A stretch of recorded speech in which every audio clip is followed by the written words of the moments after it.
There's something very interesting. I mean, and by interesting, I mean, dark and sinister going on the Christian right when it comes to Israel, right? So yes, you're absolutely right that Mike Huckabee is part of this older and still very robust tradition of Christian Zionists, often premillennial dispensationalists, people who have this theology that basically there needs to be this ingathering of the Jews into Israel that will precipitate the events of the rapture, events that include, a third world war in the Middle East and, um, sort of the mass death of most non-believers and, followed by the return of Christ. And when you talk to people with this theology, they will often say, and I think, maybe in many cases, sincerely, will say that, we're not out here trying to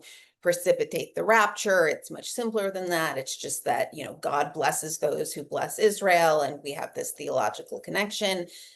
And I'm willing to kind of grant the good faith there, but I still think it matters if the people making policy don't see a third world war centered in the Middle East as something that must be avoided at all costs, but as, an inevitability, even if it's one that you're not necessarily trying to hasten.